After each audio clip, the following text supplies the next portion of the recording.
Construction art work করা হয়েছে, যেখানে কিন্তু এরকম চাকার মতো জিনিসগুলো দেখতে পাচ্ছি, মুভ কিছু আর্ট ওয়ার্ক করা হয়েছে। আমি যদি দিক থেকে দেখতে পাচ্ছি সাদা সাদা কাপড়ের ওপর গামছাগুলোকে কাটিং করে পাথের ওপর কিন্তু খুব দারুণভাবে সাজিয়ে তোলা হচ্ছে। এগুলো বেসিক্যালি যে রং তুলির খেলা এই দেয়ালগুলোতে। সকলকে স্বাগত জানাই আরও একটি নতুন ভিডিওতে। আর এই মুহূর্তে রয়েছি বেহালাতে। বেহালাতে আসার কারণ কি, কলকাতার অন্যতম বৃহত্তম যে আর্ট ফেস্ট সেটা বেহালাতে অনুষ্ঠিত হচ্ছে। বিগত 20 ডিসেম্বর থেকে শুরু হয়েছে আর 22শে ডিসেম্বর অবধি চলবে। তোমরা আমার যারা ভিডিওটা দেখছো, এই ভিডিওটা 22শে ডিসেম্বরই দেখছো, কারণ আমি এসেছি আর কি 21 তারিখে। 20 তারিখে আসার সময় হয়ে ওঠেনি। আর চলো বেশি কথা বাড়াবো না, বেহালা আর্ট ফেস্ট ঘুরে দেখাবো। তবে শুরু করার আগে একটাই কথা, আমাদের মতো সাধারণ মানুষের ক্ষেত্রে এই এত কিছু শিল্প বোঝা সম্ভব না। যেটা এক্সপিরিয়েন্স করবো, যেটা দেখবো, সেটাই তোমাদের ভিডিওর মাধ্যমে দেখাবো। সব কিছু বোঝাতে বা এক্সপ্লেন করার ক্ষমতা আমার নেই, আমার সাধ্যের বাইরে। এটা আগে থেকেই একদম ডিসক্লেমার হিসেবে দিয়ে রাখলাম। তো চলো বেহালা আর্ট ফেস্টে প্রবেশ করা যায়। চলে এসেছি বেহালা আর্ট ফেস্টে। আর বেহালা আর্ট ফেস্ট হচ্ছে বেহালা 14 নম্বর বাস স্ট্যান্ডে। এই হচ্ছে 14 নম্বর বাস স্ট্যান্ড, 14 নম্বর বাস স্টপেজ। আর সেখান থেকে এই ঢুকে বেহালা যে নতুন সঙ্গের পুজো প্রাঙ্গণ রয়েছে তার সামনে কিন্তু বেহালার আর্ট ফেস্ট চলছে। আর চলো বেহালা আর্ট ফেস্ট এবছর কীভাবে সেজে উঠেছে সেটা একটু দেখাই। এই বেহালা আর্ট ফেস্টে যে সকল শিল্পীরা কাজ করেছেন তাদের পরিচয় কিন্তু ঠিক রাস্তায় এইভাবে একটা এরকম পোর্টফোলিওর মাধ্যমে দেওয়া রয়েছে। আর ঠিক এই জায়গাটিতে, এই গলিটার ভেতরেই কিন্তু আর্ট ফেস্ট চলছে। বেহালা আর্ট ফেস্ট এবছরের সিজন 5, বেশ কয়েক বছর ধরে এই আর্ট ফেস্ট চলছে বেহালার 14 নম্বর বাস স্ট্যান্ডে। আর এই গলিতে এই দারুণভাবেই কিন্তু নামটা ফুটে উঠেছে, একদম মুভমেন্ট করছে পার্টগুলো কিন্তু। আর এই গলিতে কিন্তু এখন বেশ ভালো রকম দর্শক এসেছেন যারা এই আর্ট ফেস্টকে দেখতে এসেছেন। বেহালা আর্ট ফেস্ট সম্বন্ধে বেশ কিছু তথ্য এখানে কিন্তু লেখা রয়েছে। আর যেটা পড়ে মানে একদম সামারি যদি বলি, তাহলে ওই বেহালা এলাকাটা আগে ওই সুন্দরবন এলাকার একটা পার্ট ছিল, সেই হিসেবে সেই তথ্য, সেই ইতিহাসগুলো এখানে ফুটে উঠেছে। তোমরা পজ করে পড়তে পারো। আর এটা একেবারে এই বেহালা আর্ট ফেস্ট যে এন্ট্রি পয়েন্ট তার সামনেই রয়েছে। আর এই হচ্ছে বেহালা আর্ট ফেস্ট। ঢোকার পথেই চায়ের দোকানটা রয়েছে, চায়ের দোকানটায় দারুণ চা পাওয়া যায়। আর চায়ের দোকানটা প্রত্যেকবারই ফেস্টের অংশ হয়ে ওঠে কিন্তু দারুণভাবে।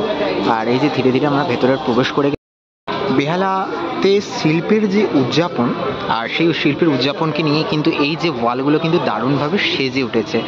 আর সত্যি কথা বলতে কি, আমাদের মতো যে সাধারণ মানুষেরা রয়েছে তারা এই যে শিল্পের বিবরণটা সঠিকভাবে দিতে পারবে না। তাই আমি আলাদা করে এই যে আর্ট ফেস্টের আলাদা করে কোনো ডেসক্রিপশান দিচ্ছি না। যেটা অভিজ্ঞতা করলাম বা যেটা দেখলাম, চাক্ষুষ করলাম, সেটাকে একটু তুলে ধরার চেষ্টা করছি এই ভিডিওর মাধ্যমে।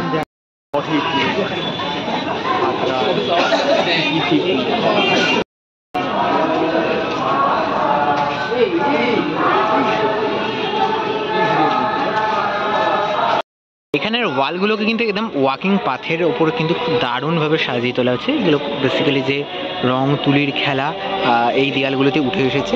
আর এইখানে একটা দেয়ালে দেখতে পাচ্ছি এরকম কিছু আর্ট ওয়ার্ক করা রয়েছে। সব কিছু কিন্তু এইভাবে ক্যামেরার লেন্সের মাধ্যমে বোঝানো সম্ভব নয়। তোমাদের নিজের থেকে এসে এক্সপিরিয়েন্স আর আমাদের এই ক্যামেরার মাধ্যমে এক্সপিরিয়েন্স করানোর মধ্যে কিন্তু বেশ কিছু তফাৎ রয়েছে। সেই জিনিসগুলো চেষ্টা করছি যতটা পারছি দেখানোর। আর এইভাবে কিন্তু সেজে উঠেছে। এখানে বেশ কিছু গানের লাইন লেখা রয়েছে, গতকালের রোদ্দুর হানা দেয় রোজ, রাক্ষসেরা যেমন মেঘগুলোকে খিমচায়। তো বেশ কিছু গানের লাইনও লেখা রয়েছে। আর তার সাথে কিন্তু এই সুন্দর সুন্দর আর্ট ওয়ার্কগুলোকে এই দেয়ালগুলোতে করা হয়েছে। আর এই জায়গাটাতে সেই বেহালারকে নিয়ে বেশ কিছু প্রজেকশন চলছে।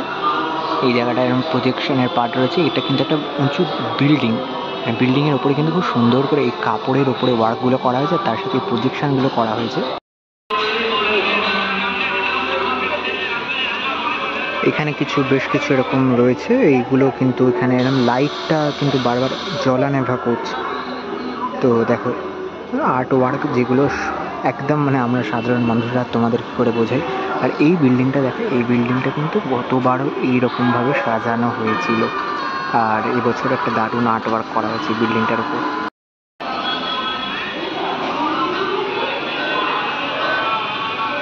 জায়গাটা পেরিয়ে এবার ধীরে ধীরে এগোই সামনের দিকে আর কি রয়েছে দেখি। এখানে একটি মাই ওয়াল করা হয়েছে, তার পাশে কিন্তু সলিল চৌধুরী, বিখ্যাত সঙ্গীত বিশারদ, তাকে শ্রদ্ধা জানিয়ে এই ওয়ালটাকে সাজানো হয়েছে। আর এই সলিল চৌধুরীকে শ্রদ্ধার্ঘ্য জানিয়ে কিন্তু এই ওয়ালটা দারুণভাবে সাজানো হয়েছে। চলো ধীরে ধীরে এগোই। এখানে কিন্তু একটা প্রজেকশান চলছে দেখতে পাচ্ছি, এরম বিল্ডিংয়ের ওপর প্রজেকশান চলছে, বেশ কিছু কিউআর কোড দিয়ে এই প্রজেকশানটা কিন্তু চলছে বিল্ডিংয়েতে।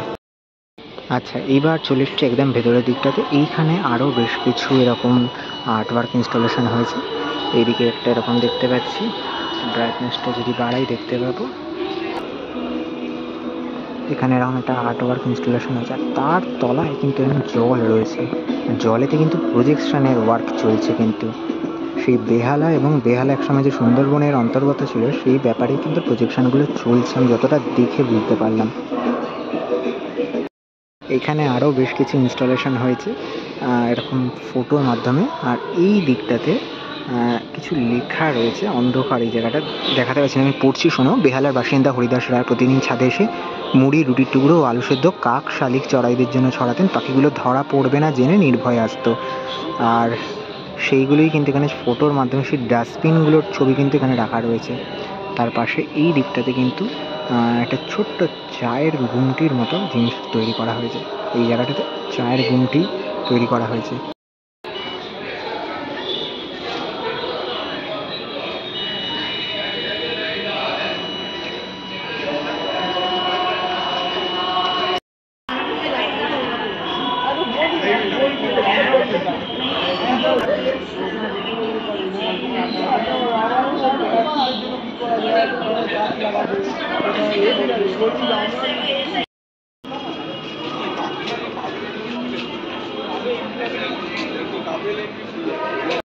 এদিকটা কিন্তু এরকম বাংলাতে বেহালা আর্ট ফেস্টার লেখা রয়েছে, যেটা মুভ করছে। আর এদিকের কনসেপ্ট এখানে লেখা রয়েছে সময়ের স্রোত ও জীবন প্রবাহ। তো টোটাল এটাকে নিয়ে এই সেকশন, এটা সেকেন্ড সেকশন আর্ট ফেস্টের। আর এখানে কিন্তু এরকম কাপড়ের উপর বেশ কিছু আর্ট ওয়ার্ক করা হয়েছে। আমি যেটা দিক থেকে দেখতে পাচ্ছি সাদা সাদা কাপড়ের উপর গামছাগুলোকে কাটিং করে বেশ কিছু আর্ট ওয়ার্ক এখানে করা হয়েছে। গলিটাকে বেশ সুন্দরভাবে সাজানো হয়েছে। এগুলো পার করে আরও ভেতরের দিকে রয়েছে কিন্তু জায়গাটা।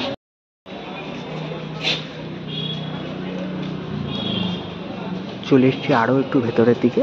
আর আর্ট ফেস্টের এই যে কন্টিনিউটি এই সেকেন্ড গলিটাতে রয়েছে। এটা নতুন সংঘের যে পুজো প্রাঙ্গণ, সেই প্রাঙ্গণে কিন্তু এটা চলছে। এখানেও একটা ইনস্টলেশন আর্ট রয়েছে যেটা দেখতে পাচ্ছি। আচ্ছা, এইখানে কিন্তু আরও একটা কনস্ট্রাকশন আর্ট ওয়ার্ক করা হয়েছে, যেখানে কিন্তু এরকম চাকার মতো জিনিসগুলো দেখতে পাচ্ছি মুভ করছে। চাকাগুলোতে কিন্তু ছোট্ট ছোট্ট করে বাস আর ছোট ছোট ট্যাক্সি, এগুলোকে কিন্তু ছোট্ট ছোট্ট করে ওই চাকাগুলোর ওপরেই করা রয়েছে। এগুলো কিন্তু টোটাল মুভ করছে, ভালো লাগছে বেশ দেখতে। এগুলো সত্যি কথা বলতে আমাদের মতো এই ঠাপুসা মানুষদের কাছে শিল্প এরকমভাবে বোঝা খুব কঠিন।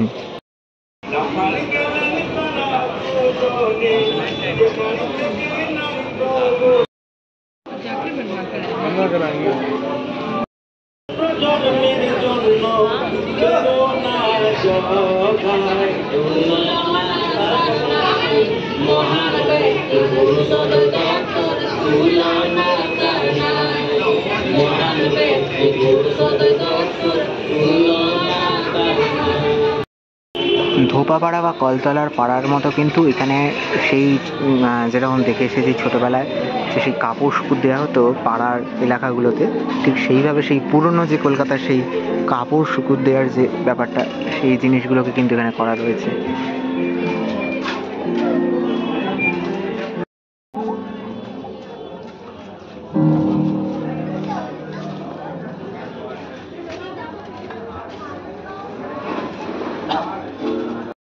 আর বেহালা আর্ট ফেস্টের এই পার্টটাতে কিন্তু একটা শরৎ পারফরমেন্স হচ্ছে। আর যিনি বাজাচ্ছেন তার স্টেজ কিন্তু রোটেট করছে, মানে রাউন্ড হয়ে ঘুরছে তার স্টেজটা।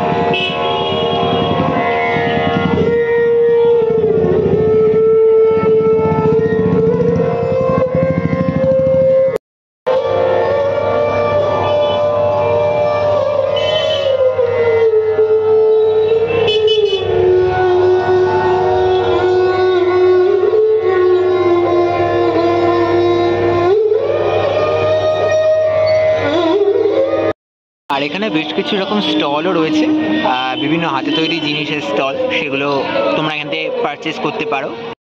তাহলে বেহালা আর্ট ফেস্টের সিজন 5-এ কীভাবে সেজে উঠেছে সবটা ঘুরে দেখালাম 2024-এর আর্ট ফেস্ট। আর আজকের এই ভিডিওটা এখানেই শেষ করলাম। শীতকালে কলকাতা জুড়ে তো অনেক ফেস্টিভ্যাল লেগেই রয়েছে, ফেস্টিভ্যালের আপডেট থাকবে ফেস্টিভ বাঙালিতেই। আর চলো আজকের মতো ভিডিওটা এখানেই শেষ করলাম, দেখা হবে পরবর্তী নতুন আপডেট নিয়ে খুব তাড়াতাড়ি। সকলের থেকে নিচ্ছি বিদায়, সকলকে এখানেই টাটা।